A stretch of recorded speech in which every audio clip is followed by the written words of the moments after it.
Welcome to this episode of the Limitless Athlete Podcast. My name is Tom Foxley, the founder of Mindset Rx'd and Mindset Coach.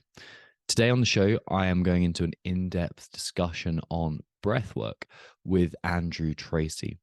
Andrew is a fitness editor of Men's Health, and he's also kind of one of those guys who seems to be leading the forefront of conversation around whatever's new in training, and I think most importantly, whatever's effective in training.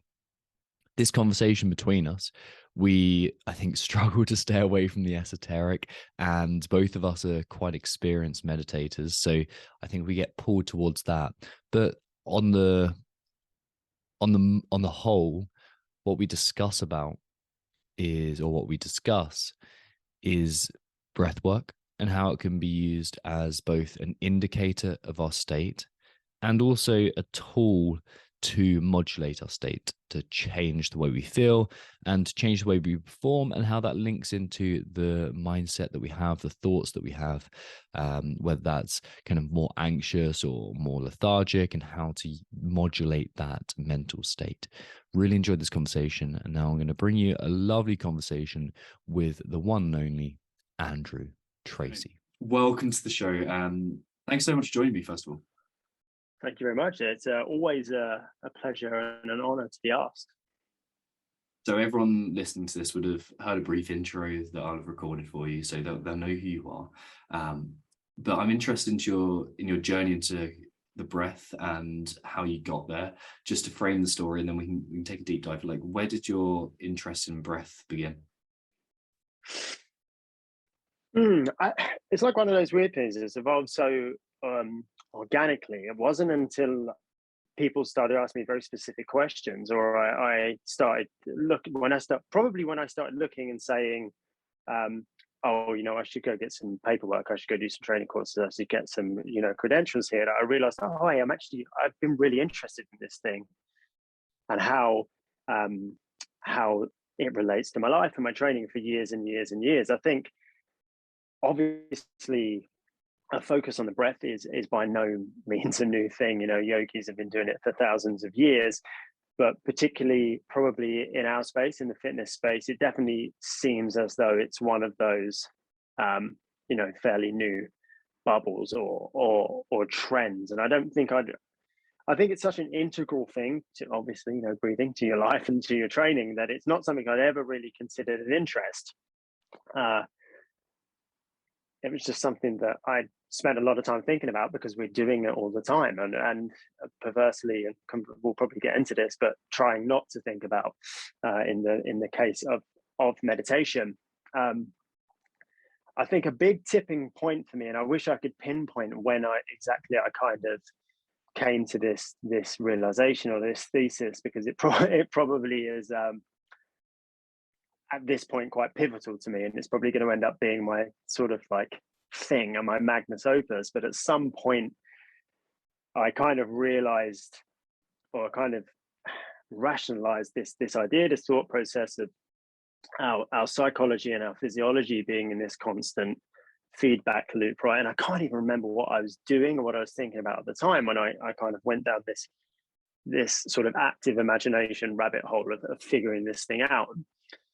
This idea that our physiology and our psychology are in a constant feedback loop. And just to make that kind of tangible, if you imagine the minute something gets hard and you start to have the physiological symptoms of that thing being hard. Let's take a really, you're running hard, you're caning the air bike, whatever it may be. You start to have those physiological symptoms, and then you start to feel, in a very psychological sense, you start to feel panic. And it's very difficult to see which comes first. And it's very difficult to kind of pinpoint the moment where this wheel sort of starts spinning until you start paying attention to it. Then you really can break down how these things arise and occur. And I spend a lot of time thinking about that feedback loop between psychology, between physiology. So we start getting gassed, we start finding something really, really hard. so we start to panic, and we're panic breathing, and we're hyperventilating, and that ups the panic, right, on a physiological level, in terms of we're trying to offload this CO2, or perhaps we don't have a high tolerance to carbon dioxide, and it's making us feel very uncomfortable in an emotional sense, as opposed to an embodied, sort of physiological stimulus. And then that makes us panic even more, right? So now we're in this loop where we're just on this runaway train of, I'm hyperventilating, oh God, I'm panicking, oh God, I'm in a really bad way. And we're going round and round and round and round. And at some point, I kind of looked at it, and this is something we all do once we've got a little bit of training under our belt. A lot of us do kind of either just naturally, or someone's told us to do it at some point, which is just to get a hold of our breath, right?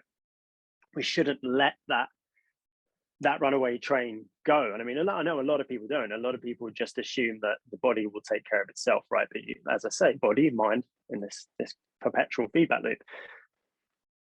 Your breath is, it's both autonomic, it's automatic, it's something that can take care of itself. You probably don't think about your breath, thankfully, for the vast majority of the day, but it's also something that you can get under conscious control, and that there's not many things in our physiology that we can do that with, right? There's not many things that just kind of take care of themselves, but we can also consciously take control of it. And I've got some really strong kind of esoteric thoughts on this, and I don't know how deep you want to go with this, but breath is one of them, right? We'll get there. Let me try and set up some context so I don't sound completely nuts. But breath is one of those things, right? You don't beat your heart. You don't kind of tell your pituitary gland to release hormones. Like, all of these things that happen automatically. And there's things you can do to manipulate them, but they're not under your conscious control as such, right? You don't just say, right, faster heartbeat now. You don't just think that.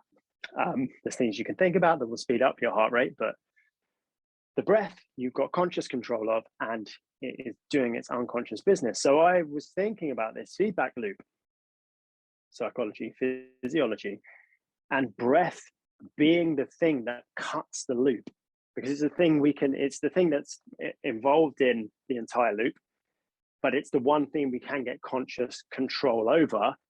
But the thing that's also controlling, to a large degree, our psychology, right? Because there's a very real felt sense of the physiological changes that occur when you can't breathe. Like, you get panic. And again, it's this kind of, on a Venn diagram or on this feedback loop of what is a feeling in terms of a physiological stimulus, and what is a feeling in terms of a felt experience. And personally, and this is me going off the deep end a little bit, I do differentiate between brain and mind, body, brain, and mind, just in as much as, okay, I'm really going to go for it here, right? So please people, like, stay with me.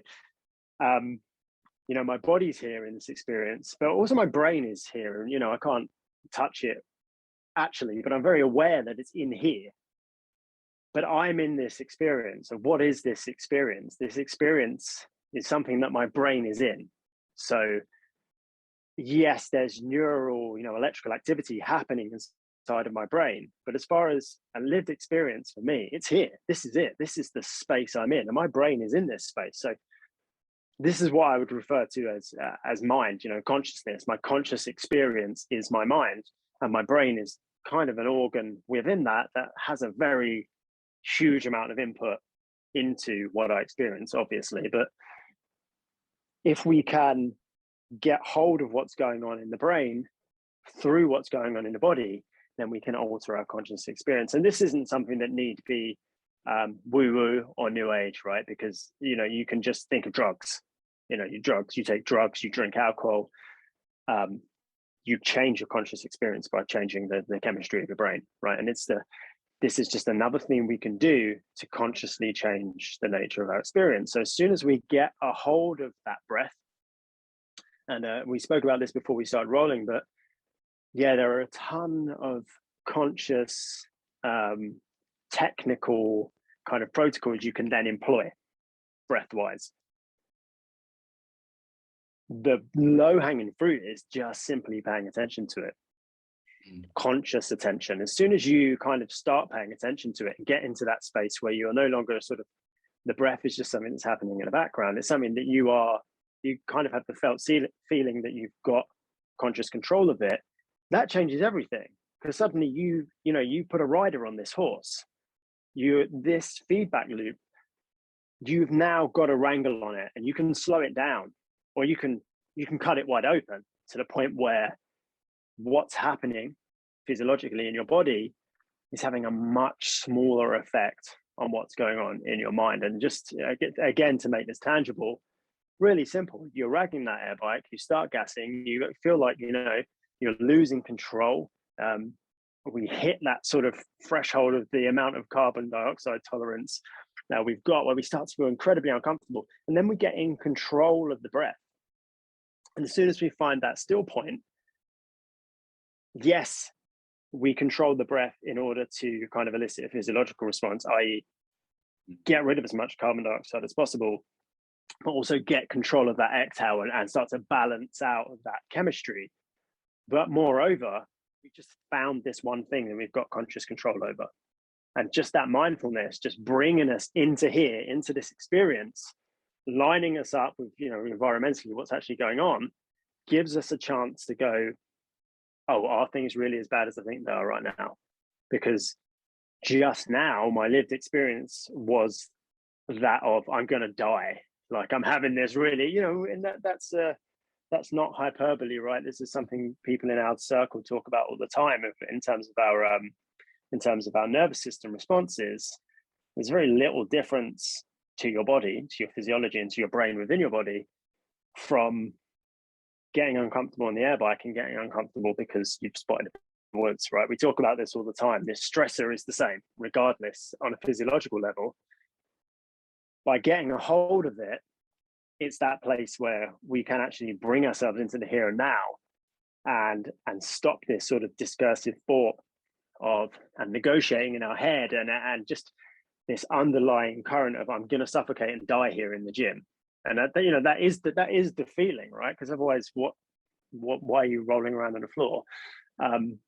Once you get that breath lassoed, you can be present with what's actually here in your experience. And yeah, there's a ton of actual kind of tangible breath work protocols you can do, and there's tons of tools you can use and you should use, on a chemical physiological level in order to get hold of that. But I really do think, by and large, the low-hanging fruit of all this, just paying attention to what the breath is doing, will do at least half of the work, right? At least half of the work of bringing you into here and now, being present with what actually is, and not, all this sort of mental amateur dramatics that are going on in your experience.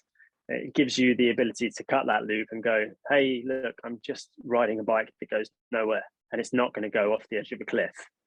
I could actually stop and go home now if I wanted to. So maybe I should just get back on the bike. And it gives you that conscious control over your experience. You know what, Tom? I've completely forgotten what your question was. I think it was. It's brought me into a really interesting place here, which is like this. My mentors taught me a 4-step model of creating change in humans.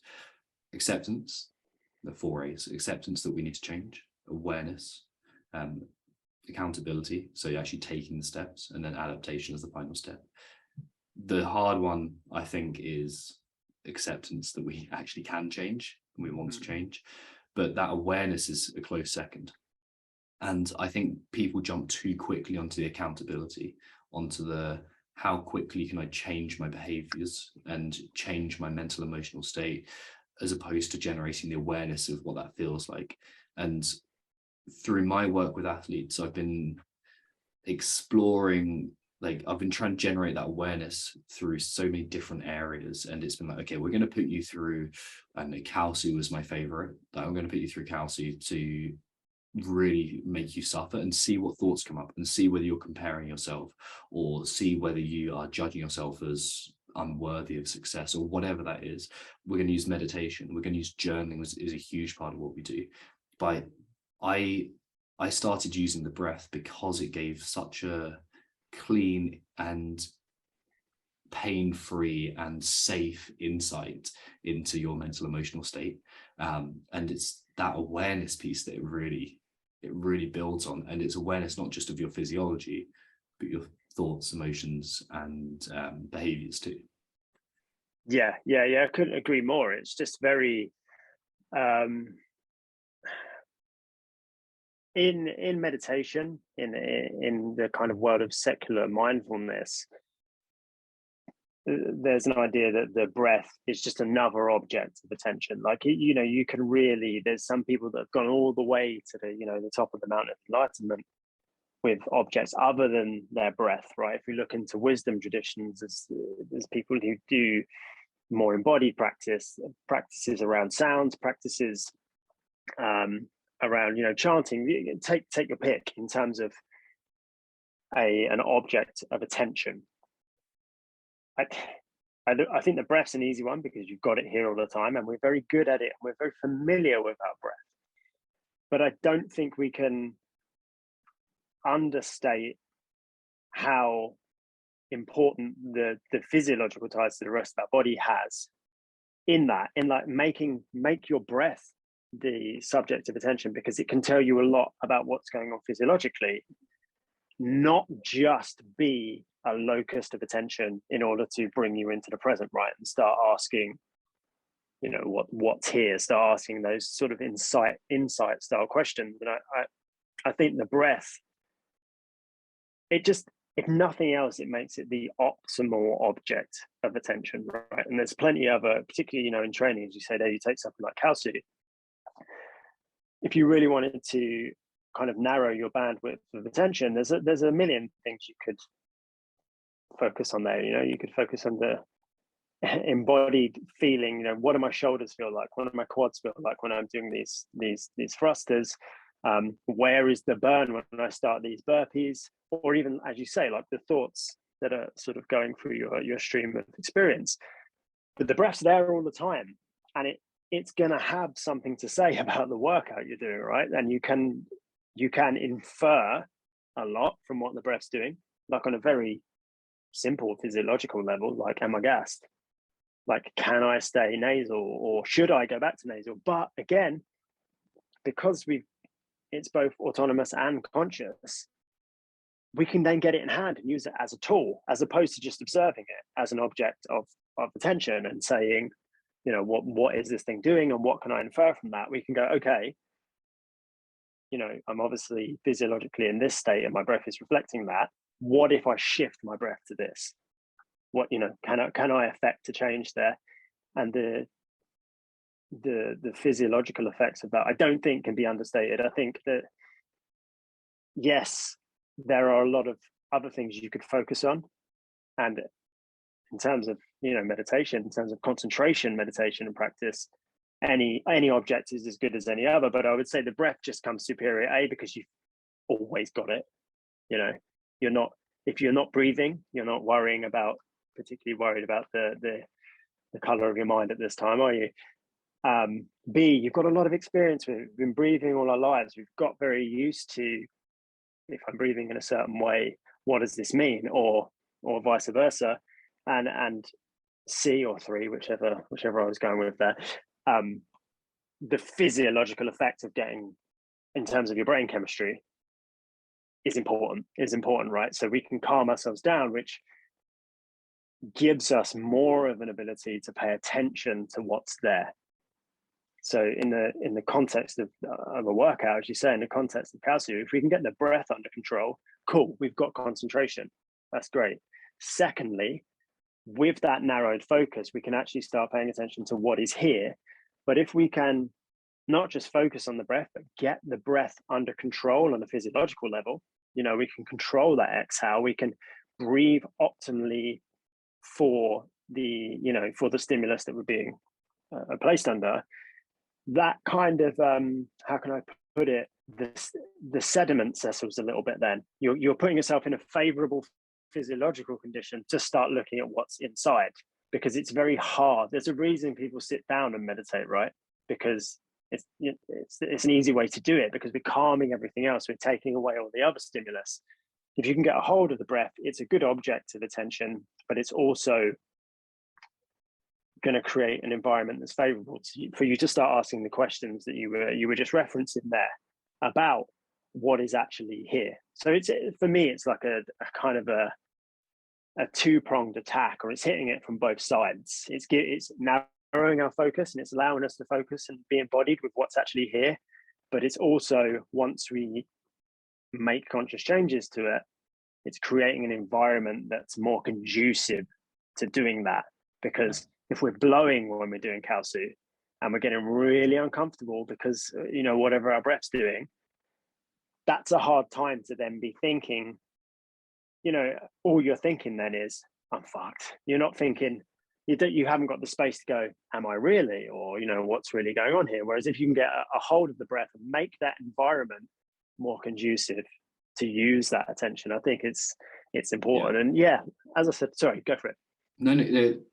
Okay. Yeah. So I'd say that's absolutely true. And it takes a lot of mental practice and work putting your thoughts out onto paper or in some sort of observable format, like sent to coach or sent to a mindset coach or something like that, before you can generate that awareness of or the ability to question yourself in the middle of a workout. I think that the breath gives you kind of you've always got this focal point with generating awareness.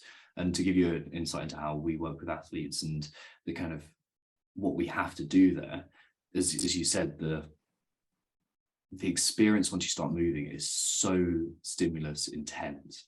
There's such a variety happening, and it's so distracting that it's hard to just go, okay, this is my one thing.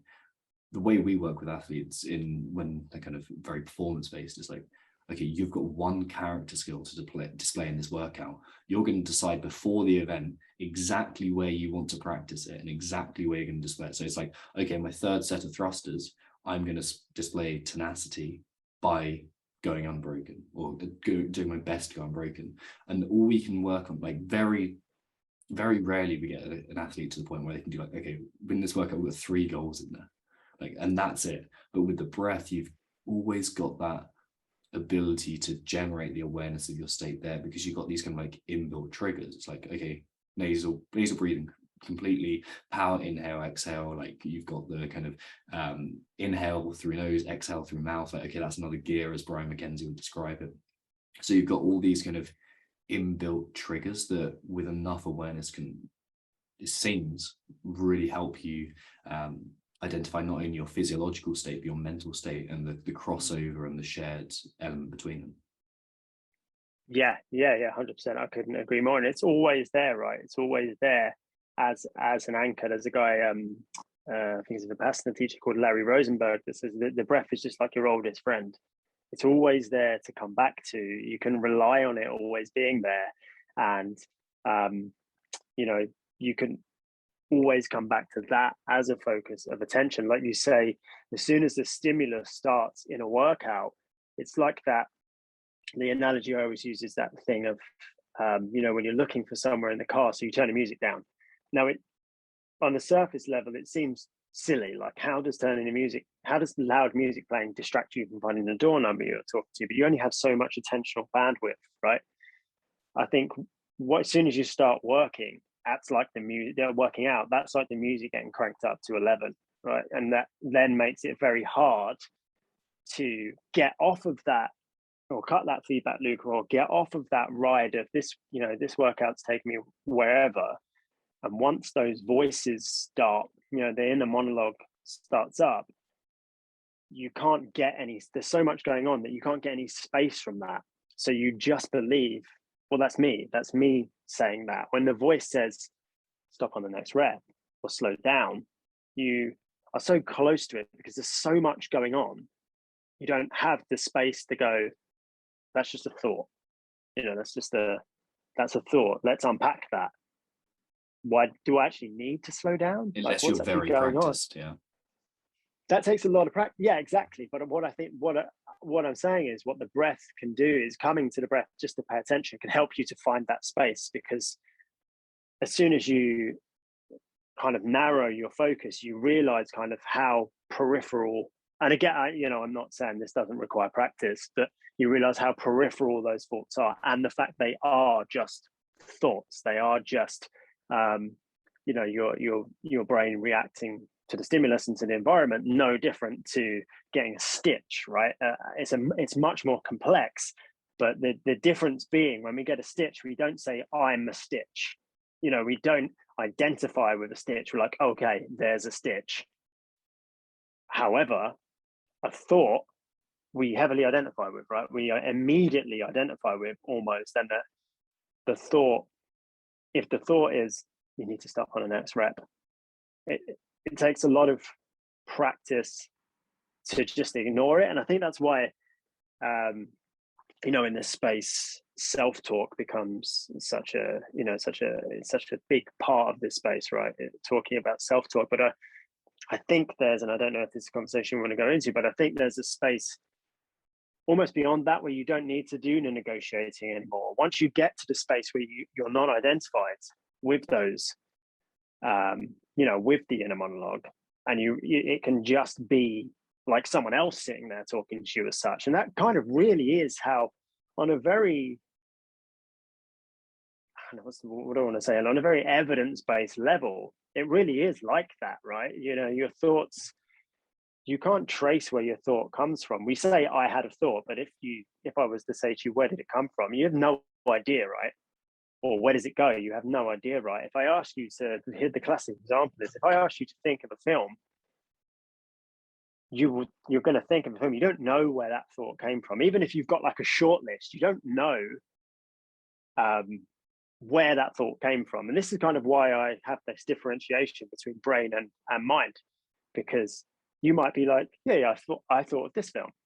And if you really stop and go, but when, how, why, where is the Tom behind the eyes that goes, okay, yeah, think of this film, and inputs that into a computer? It doesn't exist, does it? It just appeared. No different to a stranger saying it next to you.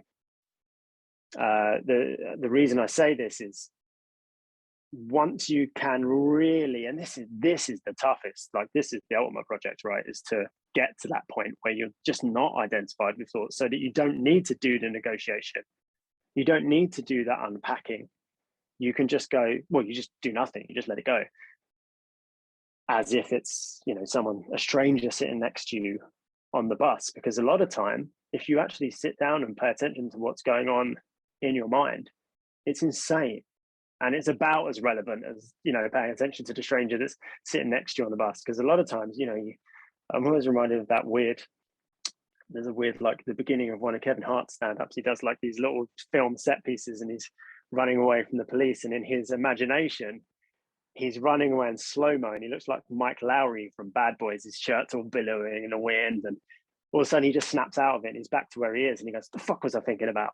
And it's like that. We get so caught up in this. But if you don't, in those sort of weird imaginary scenarios, you're quite happy to say, oh, I was just daydreaming. I'm not insane. Like, I wasn't just off thinking about that because I'm completely on another planet. But most of the time, we're happy to accept that those comings and goings in our mind are just us. But if we can get to the point where we can just separate from them, and this is extremely steep. This is by no means like, oh, go into your next workout and just ignore the body. It doesn't work like that. But once you can get to that place of non-identification with thought, and kind of soften your sense of self, you don't necessarily even need to do the positive self-talk anymore or the unpacking, because you're just a witness to what's really there. And again, to bring it down to a workout, when it starts to hurt, you don't have to do just one more, just two more. You can just observe, like, well, no, I stopped. It hurts, but I can keep going. Like, this is just data. This is just data. This burn is just data.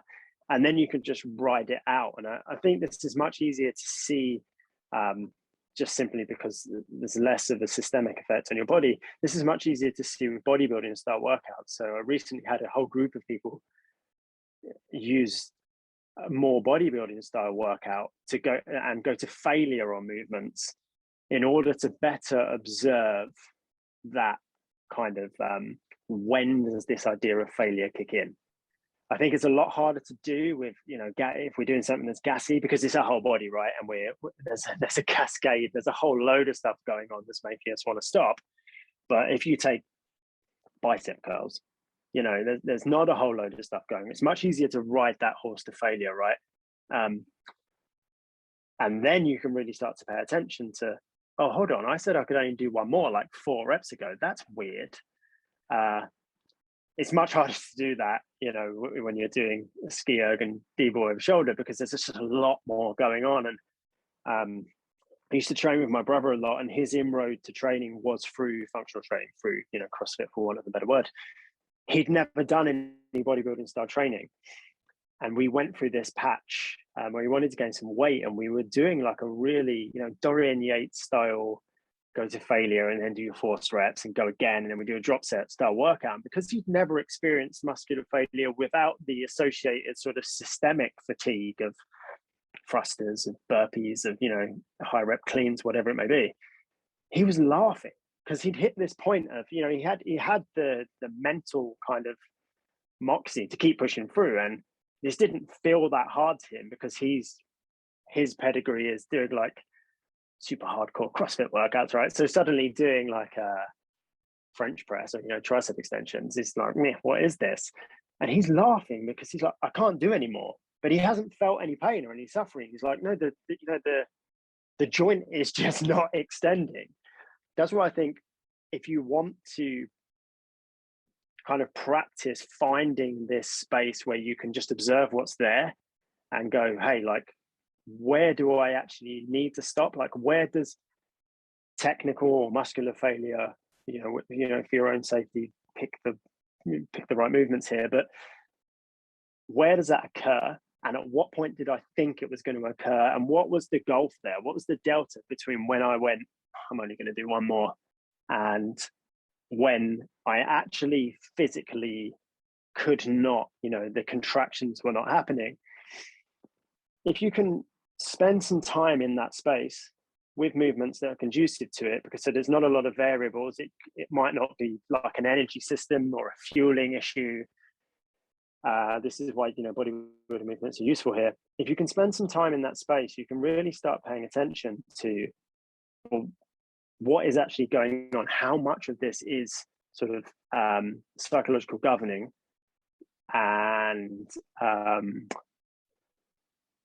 my response to certain feelings of discomfort versus actual muscular failure.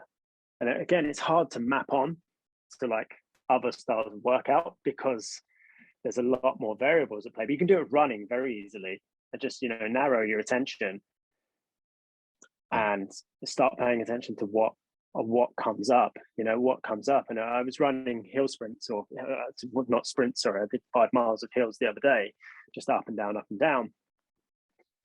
And, I just turned the sort of lamp of attention inwards and started paying attention to the feeling in my calves. The alarm bell for this was that I realized my focus and my breath had gone slightly. And I'm like, okay, where's that tension gone? Okay, it's gone to the fact my calves are really burning because I'm like on my 4th mile of running up this hill. And there's a voice in my head that's like, I'll just walk a bit or slow down a bit. But with a little bit of space and attention to the breath, I could then go, well, you're still all nasal. Like, it's a fast tempo. You're doing 2 strides in, 2 strides out. So there's a big turnover there, but you're still using your nose, and you've got a blocked nose. So it's not as though, it's not as though you're trying to dump CO2 out your mouth or you're panic breathing. So you're fine. You're aerobically, you're okay. Okay. What about the pain? What about the feelings in the calves? Well, we started this thought process like 20 feet ago, and we're still moving. So they're not, they haven't given out on you, right? And it's just interesting to pay attention to things like that. And then I just put my attention in the calves. I was still counting my strides. I was still counting my breath. But in terms of where my sense of where I'm sort of located. You know, we all tend to have this feeling we're located behind our eyes, right? I just put my attention right in my calves and just really looked at what the feeling was there and paid attention to, does this burn, or is that a kind of value judgment we've just made as humans? Like, that's a concept, right? We decided that burns because it feels similar to something hot, but it's not really burning. Like, that's not physiologically what's happening. You need a lot of space and a little bit of practice to get to this point. And it's not a panacea either. Like, there's so many times where I try and do this and I still stop and I'm still like, no, I'm, game over. This is really hard. I can't just not think my way out of this. But to tie it back to the breath, what the breath does tend to do is give you an ability to just come back into your body, as opposed to being miles away and spinning that story of, oh, my calves are burning. Oh, maybe it's because I'm carrying too much fatigue. Maybe I've upped my training volume too quickly. Oh, maybe it's because I don't do any direct calf work. Like, all of these things, you start spinning out of control. There's a million things you can think about in this scenario, right? And it's almost like the more you know, the worse it is. But by coming back to what's actually going on in my body, that was the first step of going, well, look, you're still breathing through the nose, 2 in, 2 out. So you're not in trouble, are you? Like, you're very far off being in any sort of immediate danger. So let's pay attention to what's actually going on, not narrate it. Yeah, one of the like character skills that I think is most important in this environment is curiosity.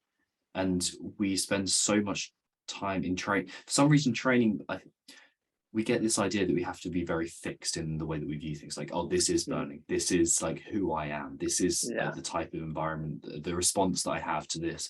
And it's like we've kind of given into the meathead mentality, and that's how we view ourselves a bit as well. It's like I've lost the play. It's very masculine and aggressive. Yeah. I've lost the play. I've lost the curiosity. I've lost the kind of the soft experience.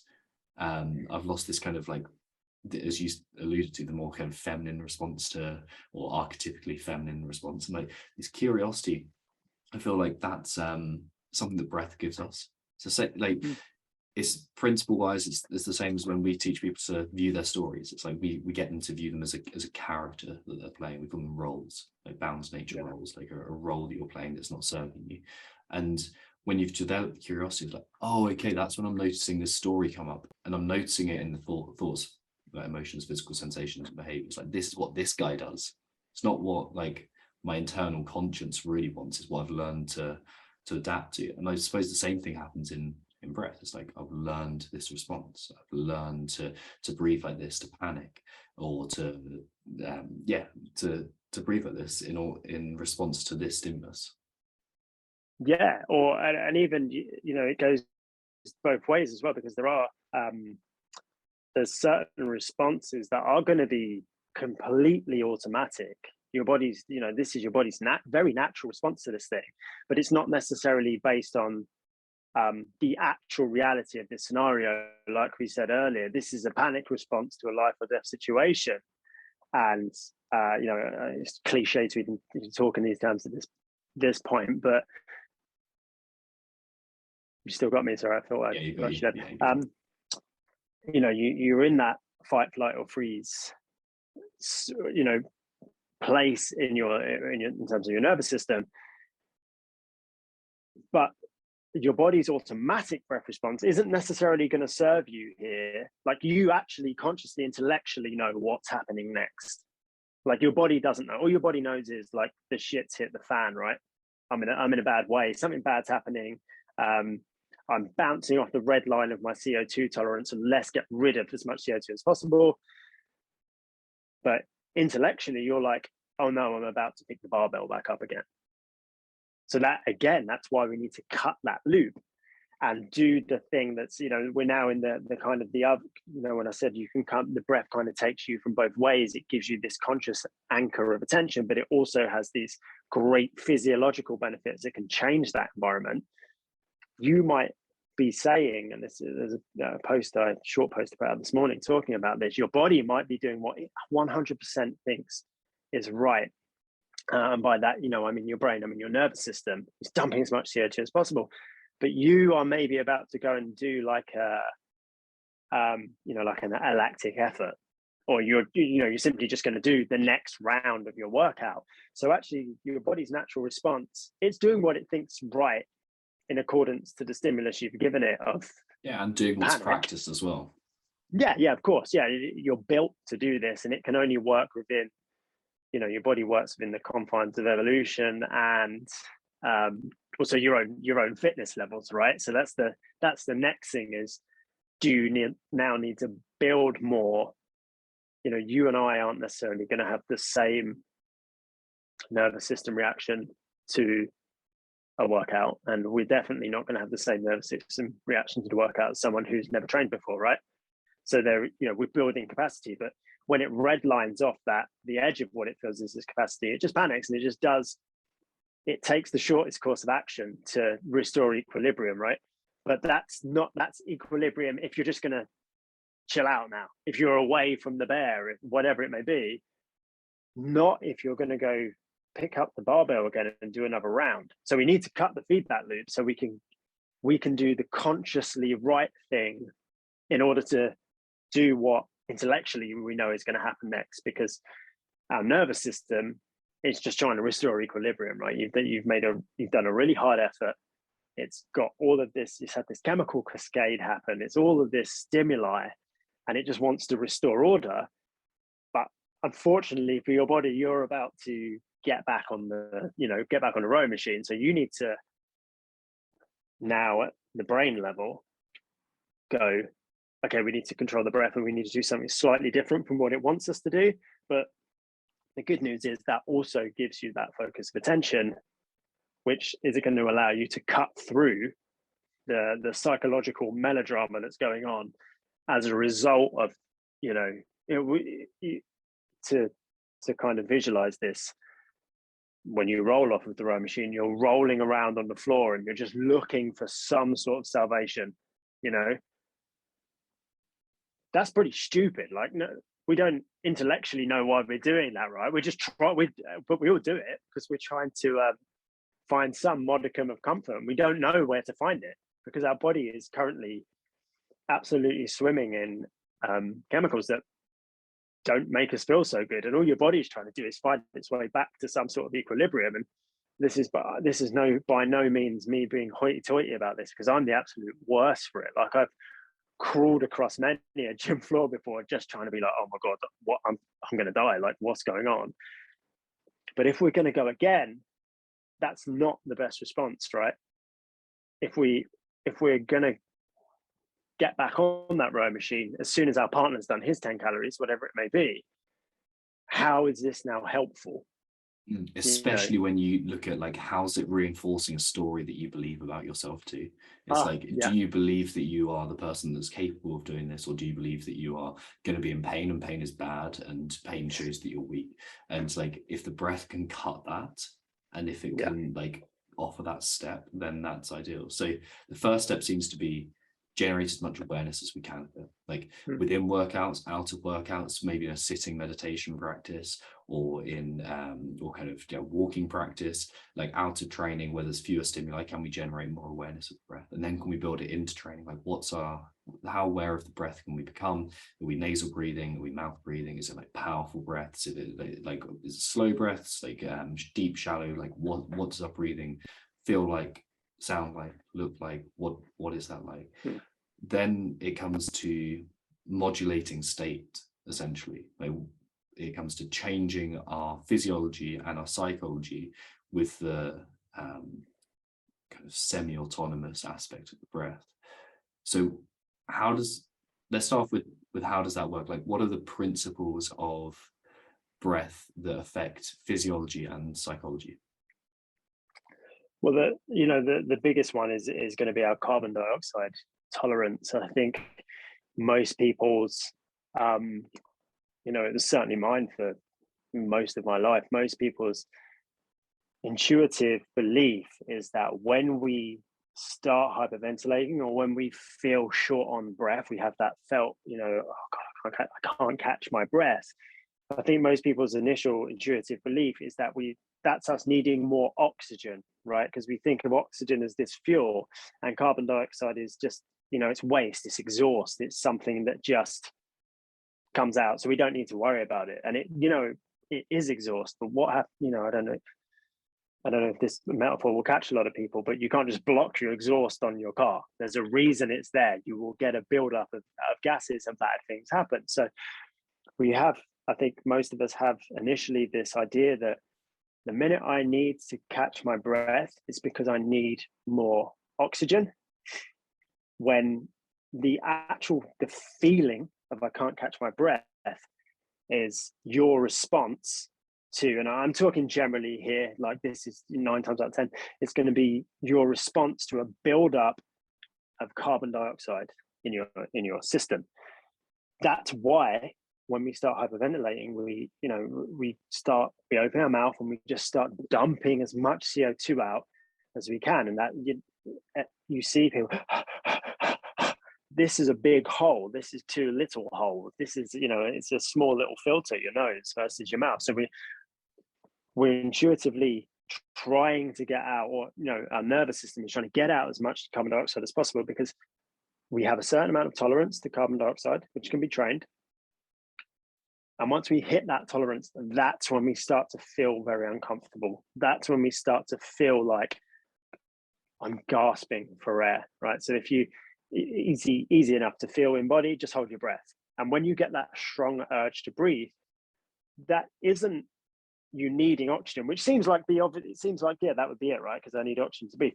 It's that the feeling itself is a reaction to a buildup of carbon dioxide. So you try and get rid of the carbon dioxide, which is great. Like, that's fine. Like, if the carbon dioxide is making you feel uncomfortable, then absolutely dump as much of it as possible until you don't feel uncomfortable anymore, right? That's obvious. But again, going back to what I said about there's a difference between how your body responds trying to restore homeostasis, trying to restore some form of normality and balance, and how you need it to respond in order to carry on performing.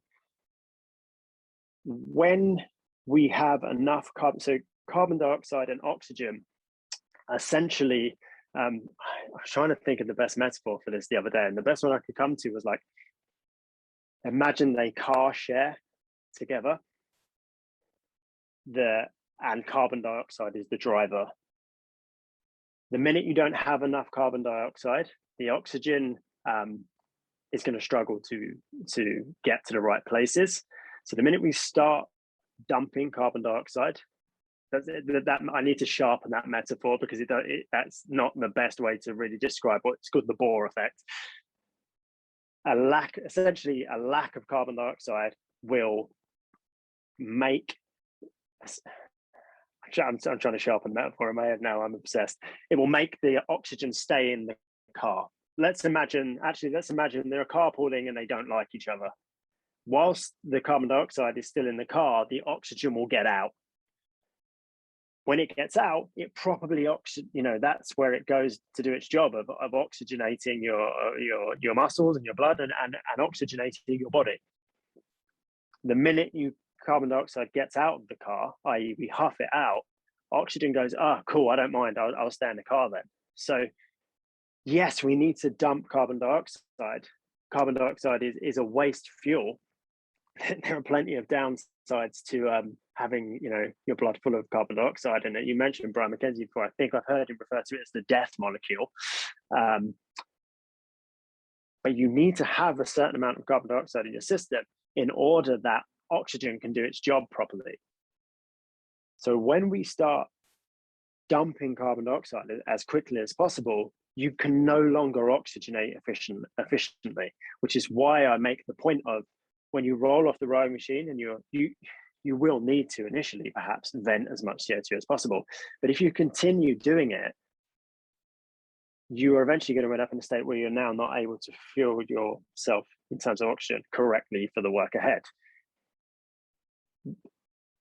When we build our carbon dioxide tolerance through, and this just happens to you naturally through training, you build up your tolerance to a certain amount of CO2 in your system.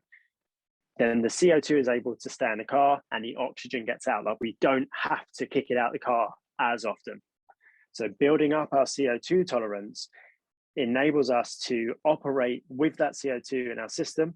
You know, we feel that discomfort later on down the line, and the oxygen can get out of the car and go about and do its business. If we don't have the tolerance, we will get uncomfortable. We will start panting to get rid of it, and then you become inefficient from an oxygen point of view. Does that make sense? That's like the physiological part of it.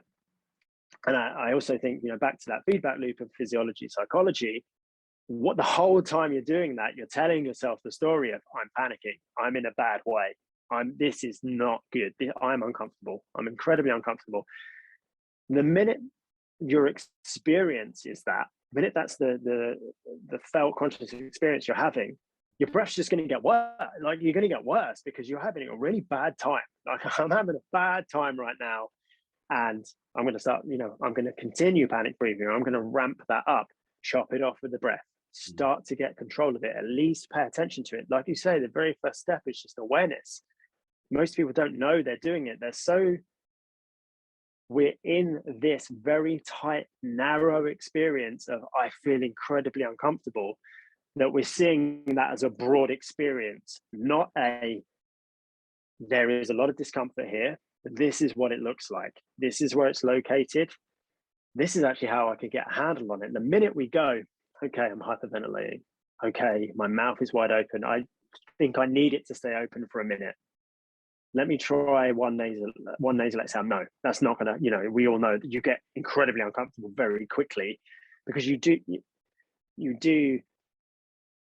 I hear people in the breath space say all the time, like, the nose is for breathing, the mouth is for eating. If that was the case, then what's the evolutionary argument for you even being able to breathe through the mouth whatsoever? That would be about as logical as you being able to breathe through your asshole. Like, what would be the point of it? There is a reason you can breathe that out of your mouth, and that is to help you restore this. So the first step is just to pay attention to it, notice what you're doing. Because as soon as you notice it, as you say, like, the first step was in those 4 steps you mentioned, awareness. Once you've got awareness, you can go, okay, cool, right. And then you can accept it. You can accept, like, well, yeah, I'm very uncomfortable right now because I'm bouncing off the red line of my CO2 tolerance. I need to get rid of at least some. But now you've made a little bit of space. You've found awareness. You're like, okay, this is why I'm uncomfortable. It's not just that, as my experience previously was, life is just incredibly uncomfortable. There's nothing outside of this discomfort right now, which is what a lot of us feel, right? When you're in you know, you only have the present moment. And if the present moment happens to be particularly terrible, that's all you're going to feel. But you can create that space, get the awareness of the breath, accept that it is uncomfortable. This is the reason it's uncomfortable. Then you can start taking steps towards, okay, so how do I need to write this? Well, is the workout over? Yeah. Okay, well, I can just do whatever then, right? I can just do absolutely whatever. Obviously, it would be great if you had some sort of breath down regulation protocol, but the workout's over. Let's say you're in comp and you could actually care less about any of these things. Like, there's not another event afterwards. You don't care. You're done. Then whatever, have at it. It probably will be helpful for your experience if you get control of it, but it's less important, right? No, actually, the workout is not over. My partner is doing his round of, you know, whatever it may be. He's taking his shift on the air bike, and I'm next. Or there's 2 people between me and going again. So actually, this current breath pattern, although it's serving me in terms of it's going to make me feel a bit more comfortable a lot quicker, I know intellectually that it's not the best bet for when I then get back on the bike, because you know, the oxygen has lost its affinity and I'm not going to be very well fueled, and I'm just going to get more uncomfortable, and then you just end up in the spiral. Like, most people do this during every single workout without even realizing it. They stop what they're doing, they dump all their CO2, they lose their ability to oxygenate properly, they get back on the bike. It's even harder this time because of the aforementioned loss of ability to use oxygen properly. They get off, they're panicking even more because shit, this one was even harder. And then they're just spiraling down. Whereas, as I say, we're back to that same thing. use the breath to cut it off. The next step, once you've observed it, once you kind of have accepted that the reason is you are carbon dioxide intolerant like every other human being on the planet.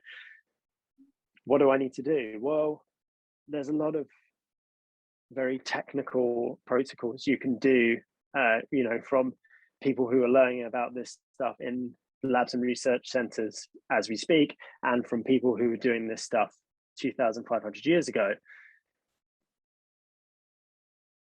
The low-hanging fruit for me is just to get back to breathing nasally as soon as you can, and get in control of the breath in general, to the point where it's not forcing you to do anything. You're not like, I'm in control of it, but it's much better for me if they're short and sharp breaths right now. So you're not really in control. It's kind of like you've gone shopping, but your wife's telling you what to buy. So that's a really terrible, anachronistic, misogynistic reference, but you get me, right?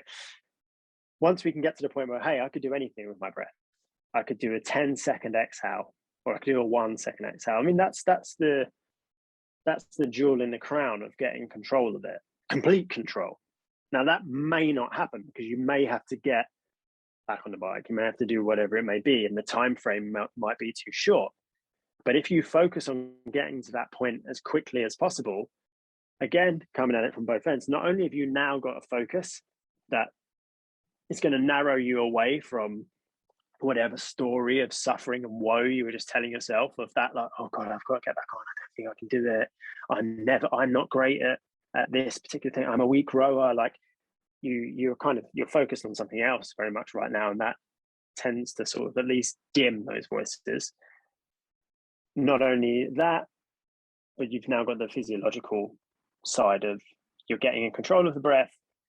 You are slowly controlling the amount of carbon dioxide in your system, and you're beginning to balance things back out. So for me, the low-hanging fruit is just get complete control, and the gold standard is total control. But the easiest thing to think about is, can I control my exhale? Can I control that flow of carbon dioxide? And if you can, really simple heuristic, and I know there's tons of people who are deep in the trenches of the breath who will be like, no, you should do this, you should do that. And there's tons of people into pranayama who will be like, no, this is not the best way to do it. If you could just focus on getting to a nice long exhale through the nose, that will cure not most of your problems, but that will rectify most of what's going on badly in your experience. Does that make sense? So just aiming to get control of that exhale as quickly as possible will help. Yeah, and I think that's such a lovely place to wrap up, because physiologically that works, and mental emotionally that works too. Like if you want to trigger a panic attack, you do the opposite. Like you force yourself into that state. And also, if you want to upregulate, if you need to upregulate because you're too down, too low, that's a pathway into it as well. You can think about it on that kind of sliding scale. Thank you, man. That was fantastic. No. I learned a lot, and it's really good to hear your input on that, and to hear your perspective. It's a really interesting two-way conversation between the mind and the body, and whatever difference in experience that is. We touched on the esoteric too, so I enjoyed that a lot. Yeah. We didn't go too crazy, which was probably good. Yeah, maybe that's a different conversation for another time. Yeah, more than happy to do a part two. But as I say, the crux of it is just paying attention to the breath can pay off huge dividends from both of these ends, right? You're very unlikely to pay attention to the breath and start doing something counterproductive. Like I can't really see a frame in which that would, your body will soon tell you, and you'll be back to that red alert if you start doing something. If you start tinkering around and you start doing something that is really counterintuitive, your body will soon red flag you, right, and kick you into shape. Yeah, and also I think it's a good place to start with breath. It's just like experiment with things, have some curiosity with it, like see what happens if you like do 30 inhale exhales as quick as possible through your mouth, and see what happens if you do 5 slow inhale and exhales through your nose as slowly as possible, and just see how that changes your physiology and your psychological experience of the world. Yeah, the place I tell everyone to start is just you know, you can call this a walking meditation, but it doesn't, if that, you know, the people that struggle with that esoteric side of it, but just walk and just count your breaths in accordance to your steps. Like, and this is such a nice little mindful embodiment exercise to do throughout the day. You know, take 4 strides, breathing in through your nose, hold for 4 strides, exhale for 4 strides, hold for 4 strides, and experiment with that, because as I say, you can't really get it wrong. You're very unlikely to be like, okay, I'm going to hold my breath for 900 strides, and someone could listen to that and they could go away and die. The good thing about the breath being both conscious and automatic is, if worst case scenario happens and you pass out, like it will kick back in, right? It will kick back in and it will sort you out. So if as long as you're not in water. Yeah, that's where we've got to kind of draw the line, because you can, you know, change your experience to the point where you don't. And I've, you know, personally had experience of this, of like, oh, I'm just gonna relax here for a bit. That's not, you know, you're underwater. It's not a place to relax. Like, but yeah, just get embodied, and this can work with anything. You count your steps. You can do it. I do it regularly while I'm running, and it's been a game changer. You can do it when you're weight training, you know, and most people don't even think about their breath when they're weight training, but it's for most movements, there's a pretty simple cheat sheet of breathe in on your eccentric, breathe out on your concentric. Not every single movement, but the majority of movements, sure. That gives you something to pay attention to. And certain other movements, you know, things like wall balls or squats, where they're a little bit low load, you could maybe experiment with 2 reps in, 2 reps out, and holds and things like that. But all of these things allow you to, like you say, get curious about what breath does to your body, find more optimal breathing patterns for your physiology, but also it narrows your attention, it gives you a focus, it you know, on a very scientific level, it lowers the activity of your default mode network, which is that kind of ruminating, the part of you that talks shit about you, having a point of focus and help you get into that kind of flow state where all of that dissipates. So just play around with where you can encounter the breath in your training, and even if you're not doing anything special with it, just pay attention to it, and that makes a huge difference. I've had runs where I kind of, when I get home, I know that if I just put music on, I probably would have finished the run like 2 miles earlier. But because I just tuned completely into my breath and my strides and synced them up, and there was no room for mental chatter then. And again, this is by no means easy. This takes a lot of practice. There was never a negotiation over when I should come home. I just went to my destination because I was just counting my breaths. Like there was not even something that to do. You've got some mental work to do at the same time, so the brain doesn't get bored. And yeah, you're not forcing yourself. Like what I like about it is it's using willpower to do something useful. And you've only got a finite amount of it, rather than fighting this negative self-talk coming up. So like you don't have, like I said right at the beginning, like the self-talk is going to come up. Like you're going to hear it. Whether you react to it is different. But if your conscious mind's got something to do, for example, awareness of the breath, then you've got a better chance of not giving into it. Yeah, it's a very kind of paradoxical kind of intentional surrender. You know, you are surrendering into just observing the experience. And I say it's paradox because the intention, like surrendering with an intention, it doesn't really make any sense. But if you can completely close the gap, and it helps to be outside, and it helps to, there's a load of other factors that can do this, but if you can completely close the gap between your sense of self and the actual experience, the objective experience of what's going on, until there's just the experience, there's no little you to have the conversation with. And the way I look at it is, it's almost a step beyond. When people in our circles talk about the difference between motivation and discipline, and but you've got discipline, you don't need motivation. I kind of think of it almost like that on a scale. If you can get to the point where you can collapse that subject object distance, and there's no runner, there's just running, then there's no room for that self-talk. You no longer need to have the better argument because there's no one to argue with. So again, very steep, but it just starts by you start with paying attention to your breath. And I think so many people, it seems too good to be true. I think for a lot of people, there's so much to think about in training. There's so much to buy and be sold. There's so much to learn that it seems very almost, counterintuitive that something as simple as next time you go for a run, just count every exhale could be useful at all. And then the next thing people know, they're 3 miles down the road.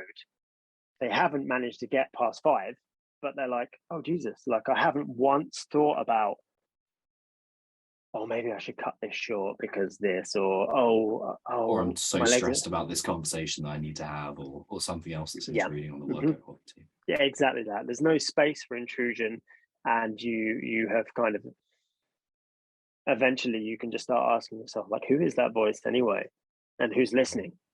But yeah, it's very interesting, and I think it's a worthwhile pursuit, right? We live in our minds. Our experience is our minds.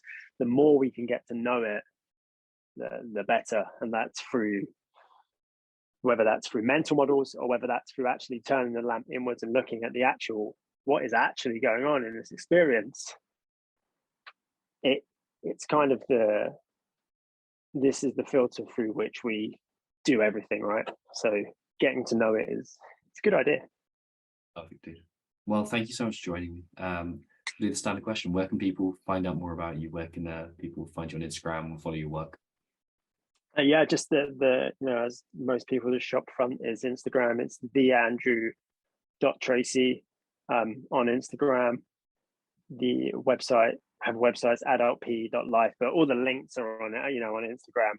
Or you can pick up a copy of Men's Health on a petrol station shelf every month, and you'll find 4 weeks of programming and some things I've thought about in there.